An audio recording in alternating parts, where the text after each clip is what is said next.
Awesome. Awesome. Welcome back, Veronica. Veronica. Hey, Sid. Glad to be back. Awesome. Thank you. Thank you so much. So we will continue our conversation post our Instagram session. Thank you so much for doing that session. It was inspiring, and I think the audience were fully engaged. We had close to about 150 odd people joining that particular conversation. So that was really good. Very cool. I enjoyed the experience, definitely. Fantastic, fantastic. So what happens is with these kind of experiences, what we are able to create, just that one small conversation, you never know who it is going to hit. We got to, coming from entrepreneur with a little bit of experience, what I have as an entrepreneur, I think it is very important for us to continue to spread the message. You just have to throw all that information out there. That could be somebody who's going to catch it, and there is going to be one particular person who might get a takeaway from that, and it could be a life changer for them. And I feel that is the purpose of life, right? For us to give that gift away. And I think you're a very, very gifted individual, and your intentionality for you to be a part of this event showcases that you want to part your gift away so that you can inspire somebody and transform the trajectory of somebody's life. So thank you for doing that. Oh, now, the question was, thank you. You're welcome. Thank you. So I'm going to ask you this question, Veronica. You've won, you are an award winner in various different ways. You've won 40 on 40. You've won the 50 most influential women, Latino women in Atlanta, and you've won leadership awards as well. What do these awards mean to you? And so first, give us an idea. What do these awards mean to you?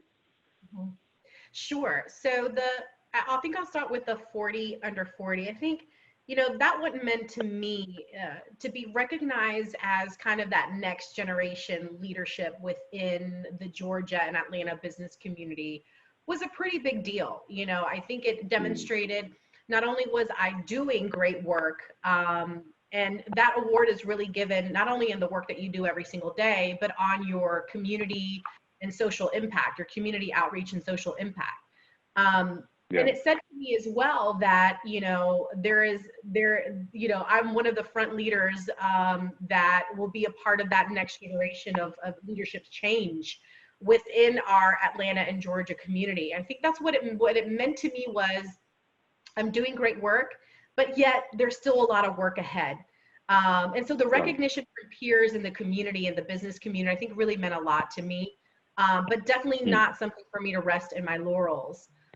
When I think about the 50 most influential, I think that was very sobering because it was the first type of recognition for Latino leaders of that magnitude with a list in the state of Georgia.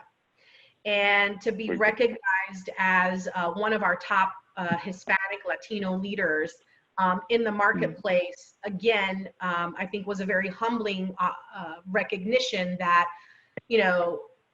that said to me that, the work that I have been doing and the impact that I've had has made a difference and a significance in the community where I live, work, and play. And that's what I want to do. So that very humbling, both of those.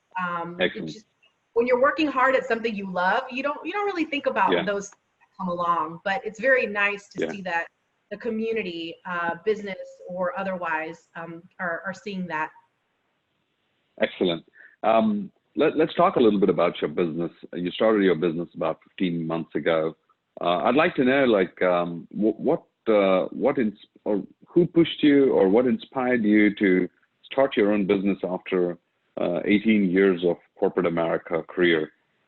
So tell us a story about if there was somebody who was instrumental in pushing you to start a business, or what really led for you to start your own business. Is there some idea behind it or thought behind it? Yeah, that's a great question. So I went on a sabbatical in 2018, where I told myself, I feel like things are shifting in my career. I was about to hit the 8-year mark in the organization, and I found myself creating new ideas and wanting to kind of get into different spaces a little bit more. And what really was happening was that my bandwidth of time no longer existed. I didn't have the capacity to do more. I kind of had exceeded everything from my volunteer space and was kind of ready for the next. I was comfortable.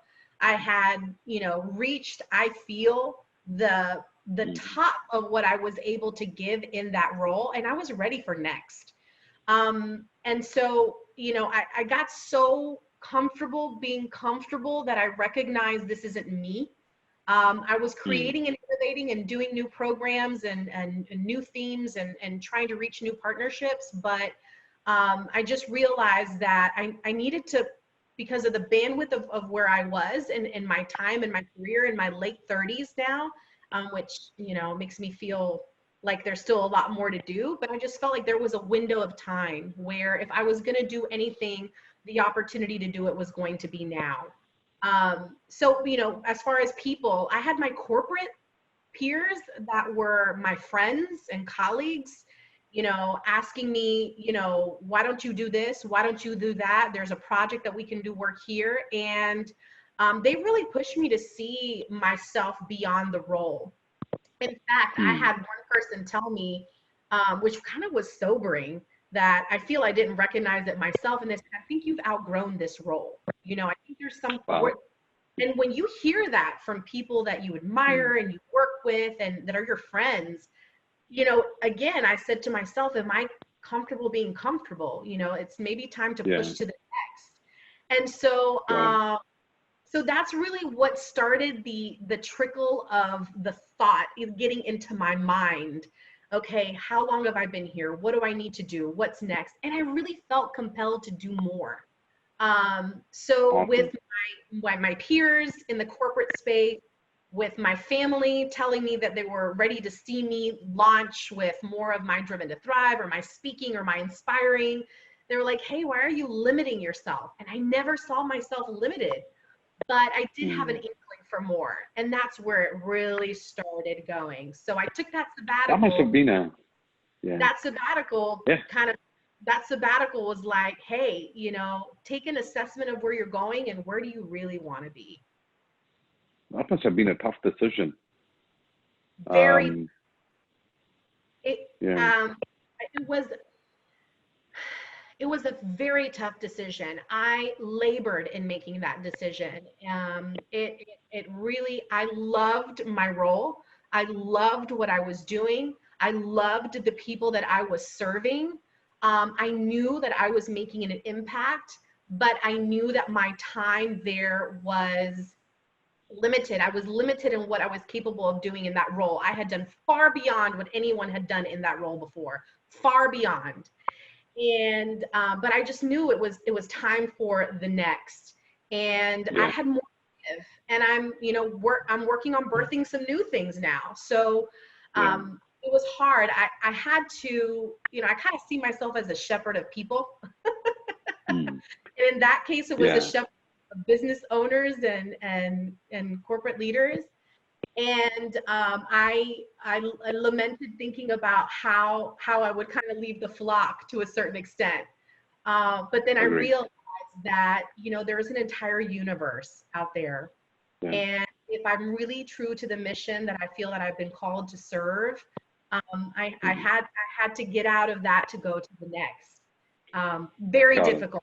And I shed several tears. But, growth is painful and growth is also an opportunity. And when you know that you're called to something next, you have to be cognizant of where you are in your life and move when the time is time to move. Agree. This question is so very important. What I asked you is about that it's very, very tough to take this particular call. I say that specifically because the youth who are a part of our audience, right? They frequently ask this question: should I take up, because this is their first job opportunity right after school? Should I take a job or should I start an entrepreneurial career? And they are torn apart in that particular decision. And specifically at that young stage, they don't have mindset. So the science says that 24 years is the time frame around which you're fully matured and your brain starts thinking like an adult. Our audience, majority of the folks are right around 21, 23. That's the kind of cusp. And specifically when they're graduating, and we are infusing them with a lot of inspiration and passion to really start businesses at a young age. So with that being said, specifically around the time frame, around the age group where they are, would it be good to start a business, or would it be okay to take a corporate job? These are the kind of questions what they ask. What do you think is your thought? In your thoughts, what do you think should be, or if you can give them some nuggets around how they should go about thinking about it? Say right around the time frame when they're graduating from college. Hey, should I take up a job or should I take an entrepreneurial path? What's your thought around it? Yeah, I have several thoughts around that. I think my first thought is, if there's a burning passion that you have to create something, you already have an idea, you don't see yourself working for anybody else. You have kind of this free, flexible spirit. I definitely think that, maybe entrepreneurship is a route that you want to take. It also means a great deal of responsibility, right? So, if you desire to create your own world and create your own rules and create your own destiny, definitely entrepreneurship is for you. And you have to have the mindset, though, that it's continuous effort and work and continuous improvement. So if you have that mind frame, I definitely think it's for you. The second thing I will say is, I do believe, my personal experience being raised in a very entrepreneurial family, for me, I recognized that I wanted to acquire skill sets. I needed kind of an infrastructure. I wanted to learn the systems of other organizations, how they operated, how they worked, being a part of different cultures, to understand what I would possibly, if ever, want to build later. I think having that worldly experience is awesome. It's more tools in your toolbox. However, if you don't have that opportunity, or if you do feel that you've got something you want to create, I say you really just have to know yourself. Know yourself. Agree. Listen, and that is the study of a lifetime. But really understand where you're at. When you're 21 to 24, I remember me, I was hungry. I was like ready to show the world that I could do anything, seeking, excelling, wanting to be the best. I also want to remind them that what you do is not infinite. And what does that mean is that if this is going to be a business opportunity for you to step into, it doesn't have to be the business that you build for a lifetime. It can be a business for a season, a moment, a chapter in your life. And also to tell you, if you're conflicted about moving into whether you're starting a business or going to work for somebody and you feel conflicted, it's like, these are all the skill sets that I have. Well, which one do I use? I believe that we're like a crayon box. We got all these different colors of crayons in it. And at some different points of your life, you're going to use the red, you're going to use the blue, you're going to use the yellow, you're going to use the green. And then there's going to be one amazing time in your life that because you've used all those individual colors at different times, that you can now bring them all together and create something totally amazing. And what I mean by that I think our younger generation feels that they have to get it right at the first step. And so you understand that your life is going to give you different chapters for you to live. So, I know one of the hardest things for me was, well, which one of the skill sets that I have that I'm awesome at do I want to use first? Well, first, identify what are your strengths. And the other thing is, which one are you most inclined to use first? Like, which one is the one that makes you get up and go? So I think that that's a pretty robust answer to that question. But absolutely. Very well said, Veronica. One of the things is, so the way I look at it is, being a young, so if you're on the age group around 2021, right around the time frame when you're finishing college or you're still in college, you got nothing to lose. Yeah. It's a time frame where you can really test it out, do what it takes. I did not have that mindset growing up, but we got to have a lot more youth having that mindset right now. And you rightly said, as you rightly said, right? When you do those kind of experiments, you get to know what color of the crayon is going to really work well. You pick up so many different skills from various different experiences. And if your first opportunity works well, it's great. But if it doesn't work out, there's still a lot of time, right? You got nothing to lose. That's so true. And you know, the other point that I wanted to make is, you know, at my younger age, I didn't have all the tools and the keys to start a business. Access, yeah. You know, today the environment is ripe to create that young entrepreneur in the marketplace. And actually, the next generation leaders are more equipped with that and desiring more of that flexibility to create their own world. So, you know, I think it's really important to understand, like, what do you have available for you? You have a passion for something that you can do now, and maybe it just becomes a little side hustle, a little side business while you're doing the other thing. Don't be afraid to experiment with it. Give it a shot. And really just follow what your gut is saying. I kind of rely a lot on that kind of personal intuition. So listen to yourself as you step into the next. Awesome. Very well, Veronica, well said. So as we continue further, this is one question which I wanted to ask you. You started your business about a year and a half ago. The customers, your customers, are really help you, are the ones who really help you in your growth journey, your customers and employees. So having said that, what is your message for your customers? What is it that you would like to say to your customers? Thank you, and thank you.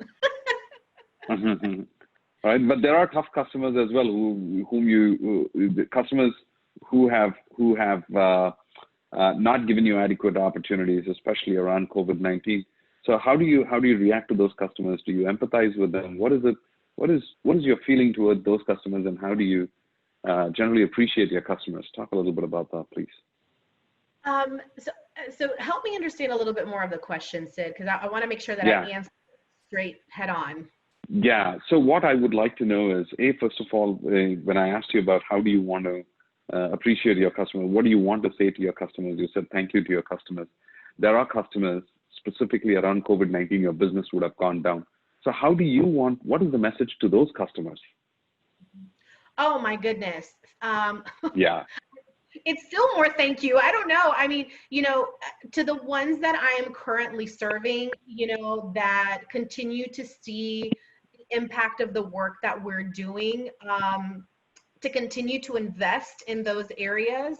I really think it says a lot about the organization. And I understand that during COVID, there is a lot of a tightening of the belt all the way around.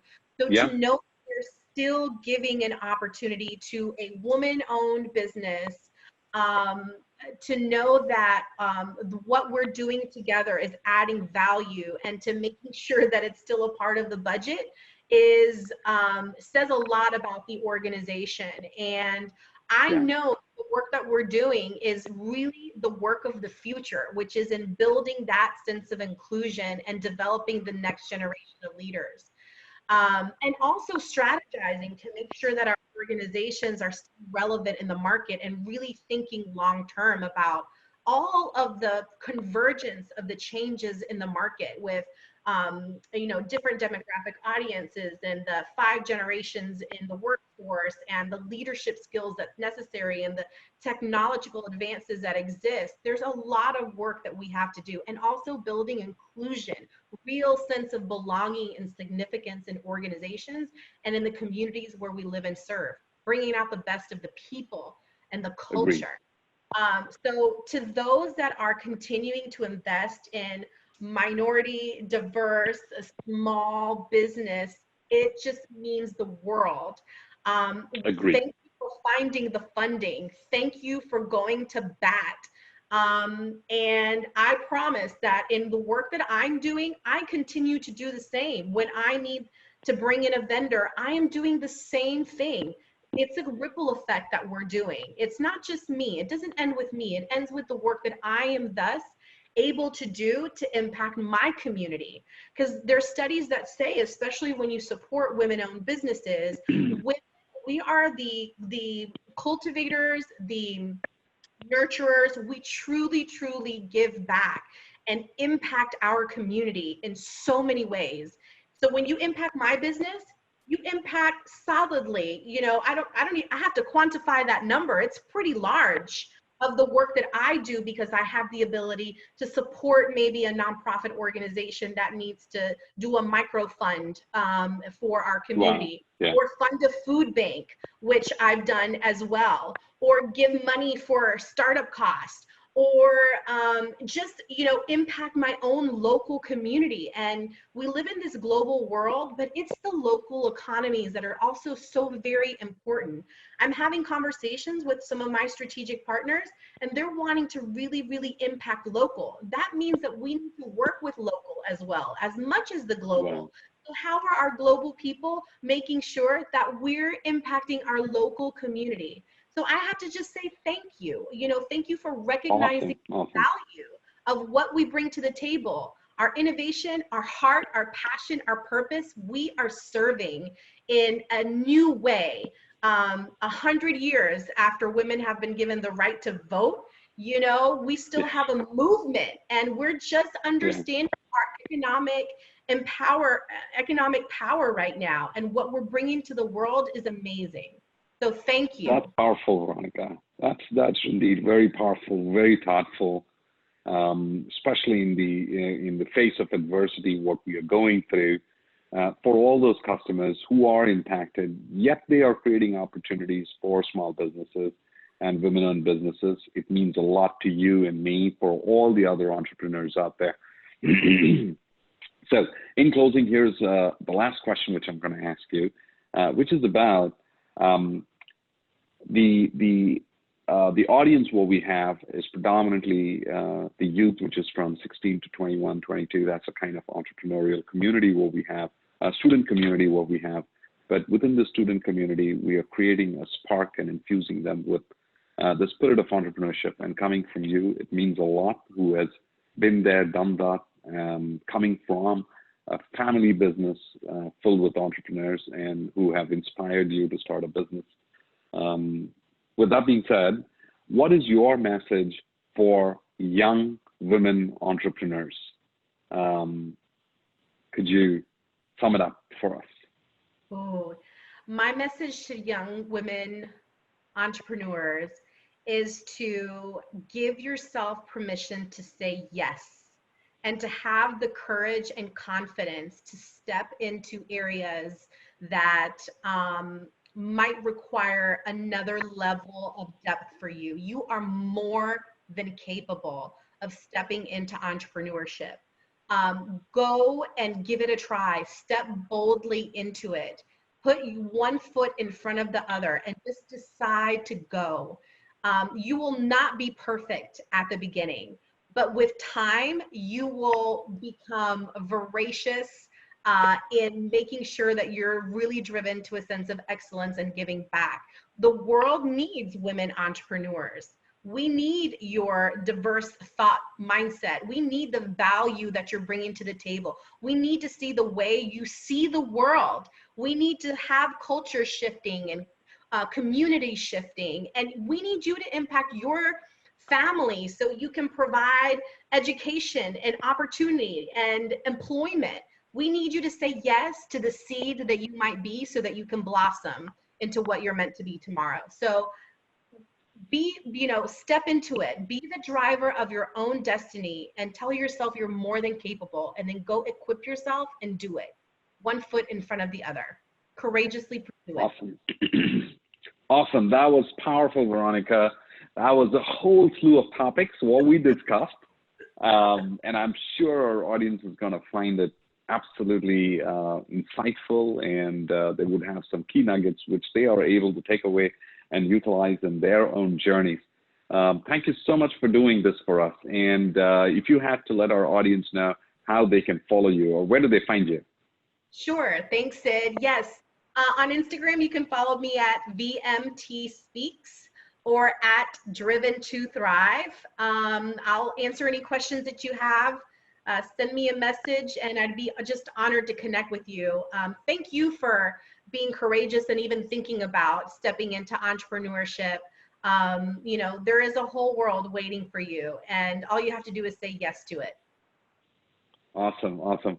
Thank you to all our amazing audience. That brings us to a close of another amazing episode with another amazing woman entrepreneur. But we will continue our journey. If you would like to be featured, if you're a woman entrepreneur, and if you would like to be featured on our show on Sid Talks Chai with Sid, log on to sidahmed.com. You could send us you could send us your interest on any of our social channels. You can DM me directly as well. But we would love to feature you and shine the light on you and take your story worldwide and inspire other young entrepreneurs to start their entrepreneurial journey. Thank you so much, Veronica, and loved having you on the show, but I will have you again in another show somewhere, another time very soon. Thank you again. Thank you all for joining.